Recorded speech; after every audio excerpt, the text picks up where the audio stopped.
What up, YouTube? Let's here. Thanks again for visiting the channel. As always, I appreciate it.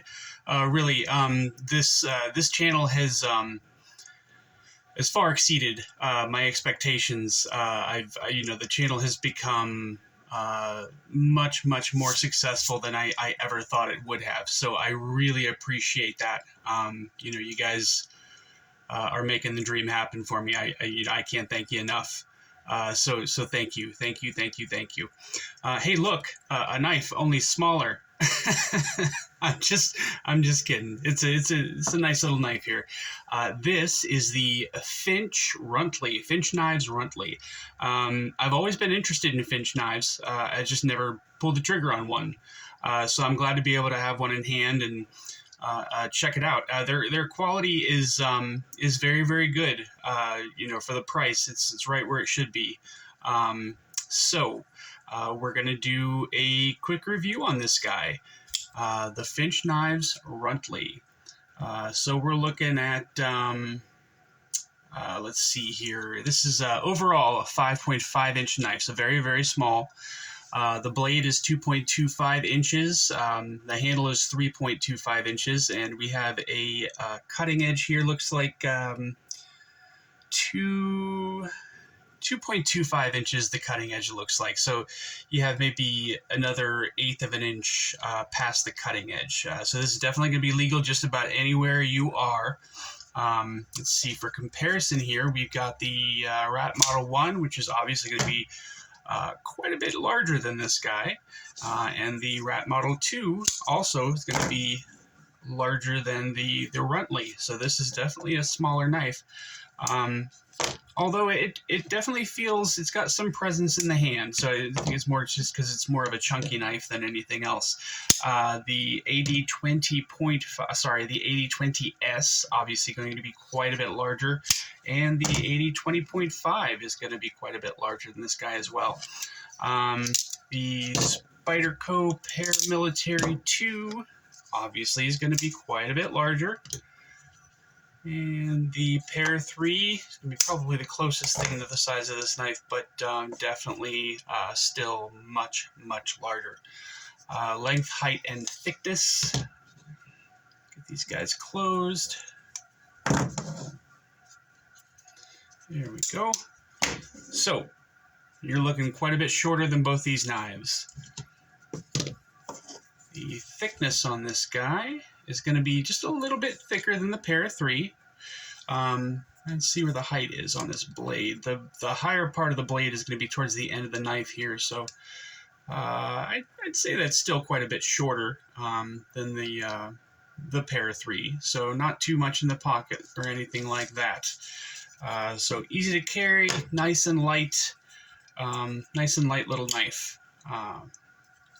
It's got quite a bit of what do you call it?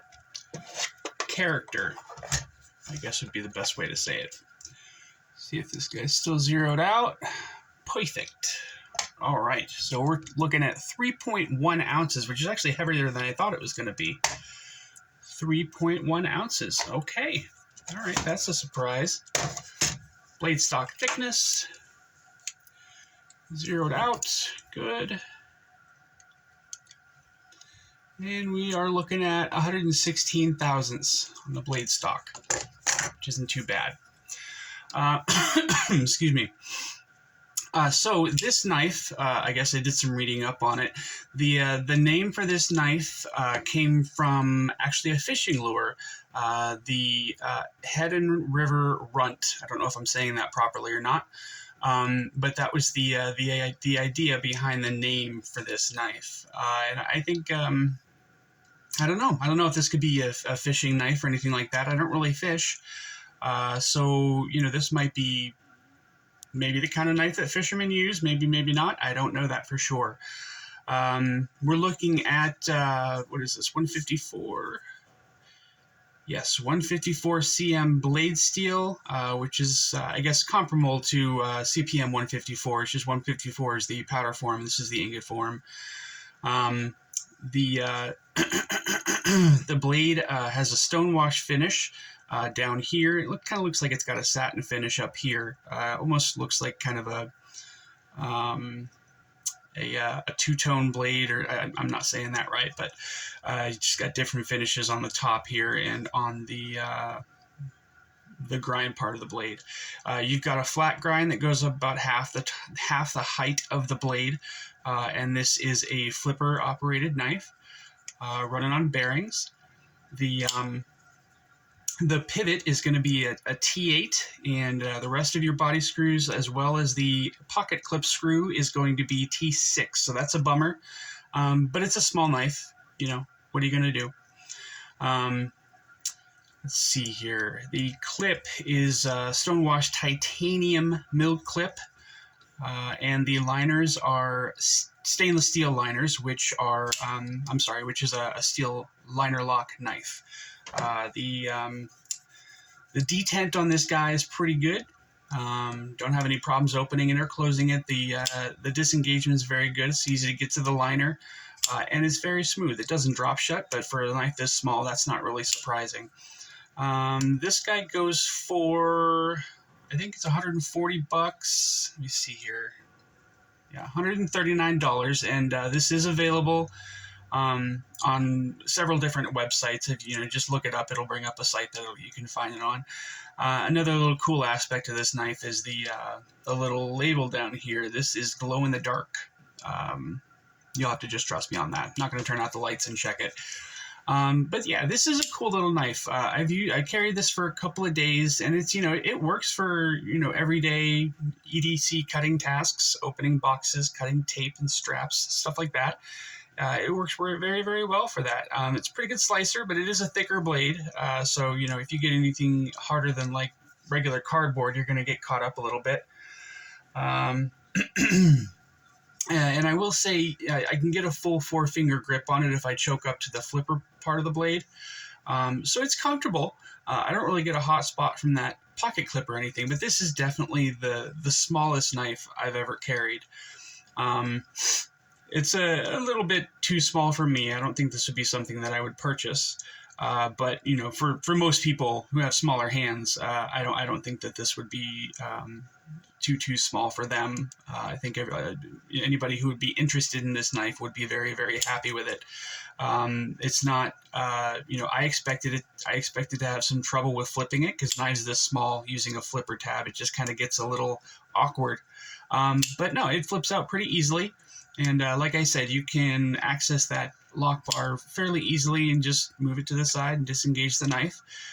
And it does have a pretty good detent to it. I like this knife a lot. It's a lot of fun to play with and fidget with. It's not the most fidgety knife in the world, but yeah, I think anybody who's into smaller knives would appreciate this thing. I like the G10. It's full G10 on the scales here, and it's a G10 backspacer as well. It's got a little bit of jimping up here on the spine of the blade, but I kind of feel like it could come out a little further, at least halfway up the spine of the blade. I think that would make it a little bit more practical if the jimping came out just a little bit further. One thing I'm not really sure about with this knife is why it's got nail nicks on it. Like I said, this might be like some kind of a fishing knife or something, so maybe that's why. Just kind of keep with that aesthetic. But you don't need it. You got the flipper, and if it had thumb studs, you could use those as well, but it doesn't. It's probably a little too small for that. That would get in the way of the cutting path and everything. But yeah, I don't know why they chose to put the nail nicks on there. That's a little odd to me. But as far as billboarding on the blade, you've just got the Finch here, and you've got the blade steel and the name of the knife, which I'm not sure why some companies do that. If you're going to buy the knife, the name of it, so it doesn't really need to be written on the blade there. But it's I'm nitpicking here.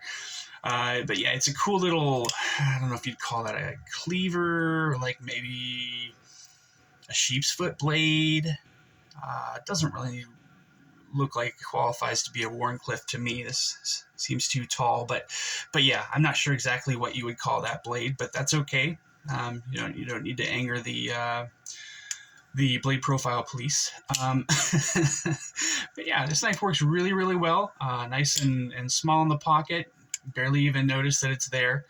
And when it comes time to use it, you can just pull it out, and that's what she said. And use it and put it back. The pocket clip is a little snug. I have some trouble getting it into my pocket and back out, but I wear, the pants that I wear have kind of thicker pockets, so that might have something to do with that. But it's titanium, so it'd be a little more forgiving than steel would be. If you get it caught on anything, or if you push it too hard into your pocket, you don't want to risk that. But yeah, I think that's everything with this guy. Like I said, I didn't mention, this is one of Rob's knife that he sent to me to take a look at. So please support him. Go to Instagram, look up Knife Noob on Instagram, KNIFE_NEWB.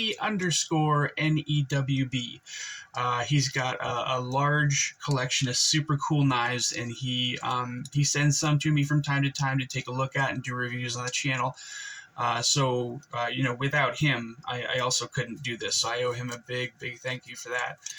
So yeah, please go on Instagram, look him up, and give him a follow.